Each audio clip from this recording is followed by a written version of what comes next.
시청자 여러분 안녕하십니까?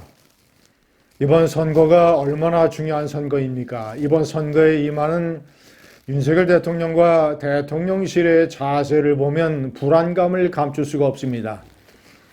선거판의 생리를 이해나 하는 건지, 현실 정치와 이 선거가 어떤 차이가 있는 건지, 이런 것에 관한 어떤 인식이 대단히 부족한 것 아니냐. 한마디로 지금 이 여러 가지 위기 상황을 잘 모르는 것 같습니다.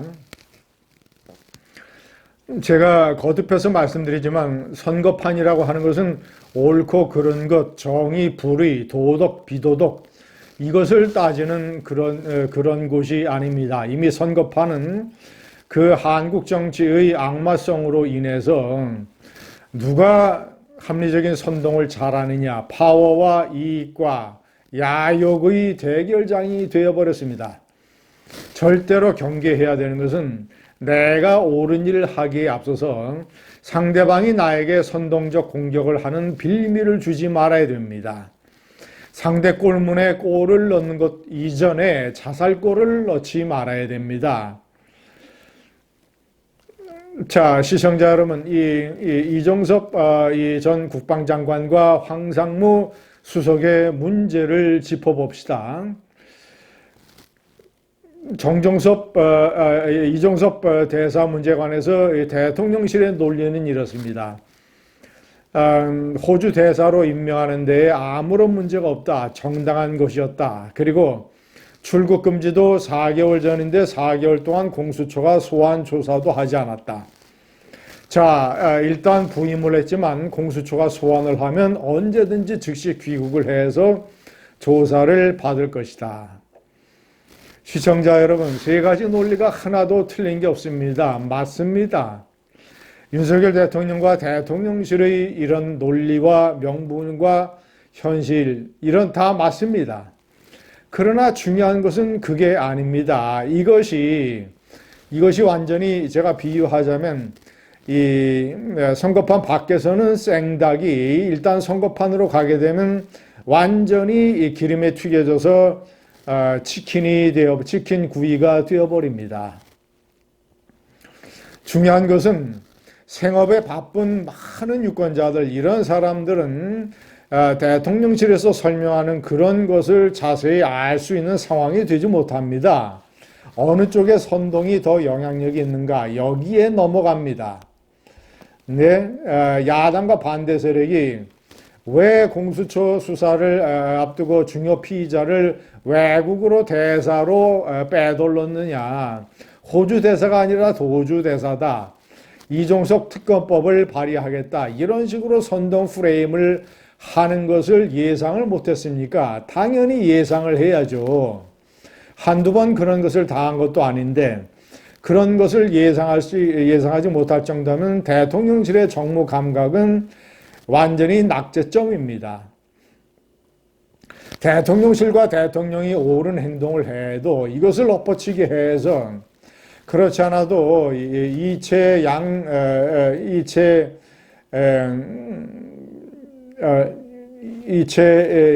주라고 하는 5글자 이것을 가지고 선동을 해대는데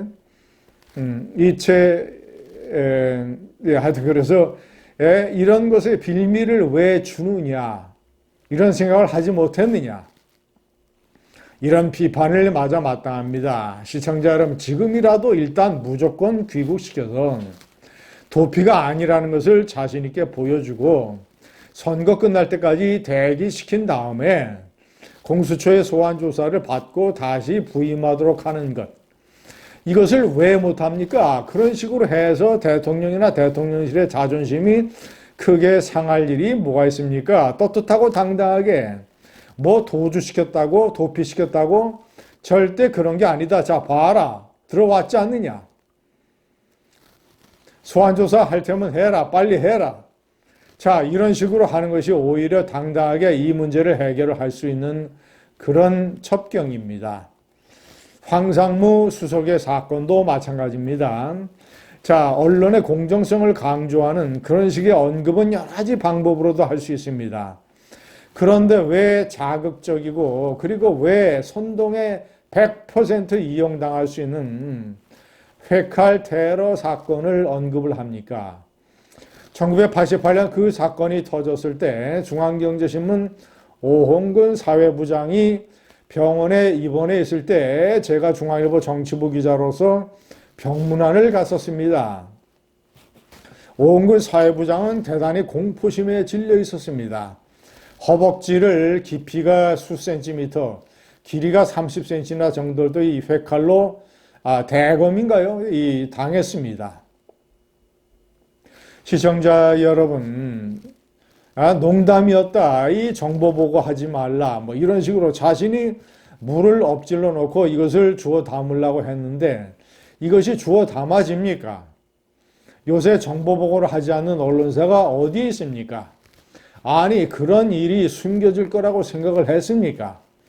아니, 왜 하필이면 왜 회칼 테러 그런 칼 테러 사건을 언급을 하고 농담이라고 그러고 당장 이것은 언론에 대한 겁박이라고 하는 식의 선동적 공격의 소재가 충분히 되지 않습니까? 자, 그 이후에 사과문을 내면 뭐합니까? 자, 야당이 계속해서 만약에 황상무 수석이 사퇴를 하지 않으면 야당은 계속해서 이것을 물고 늘어지면서 공격을 해야 될 것입니다.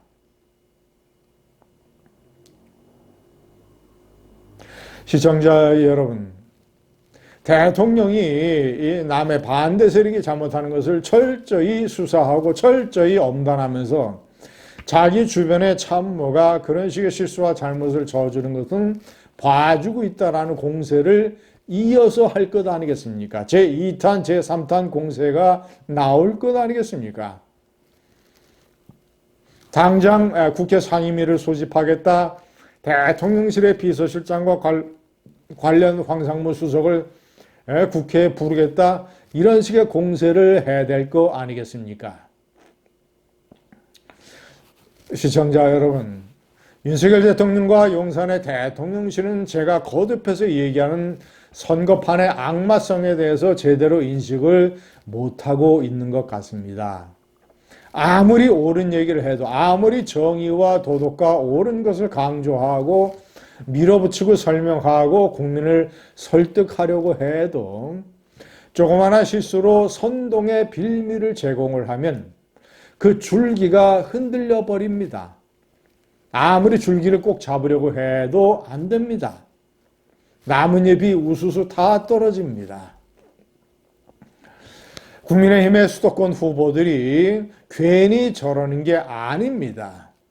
말 한마디 잘못, 언행 하나의 실수로 서울과 수도권에서는 수백 표, 수천 표가 왔다 갔다 합니다. 지난번에 이 4.2전 선거에서도 수백 표, 수천 표로 당락이 좌우된 곳이 수도권에는 많습니다.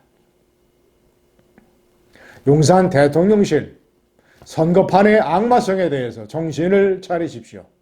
감사합니다.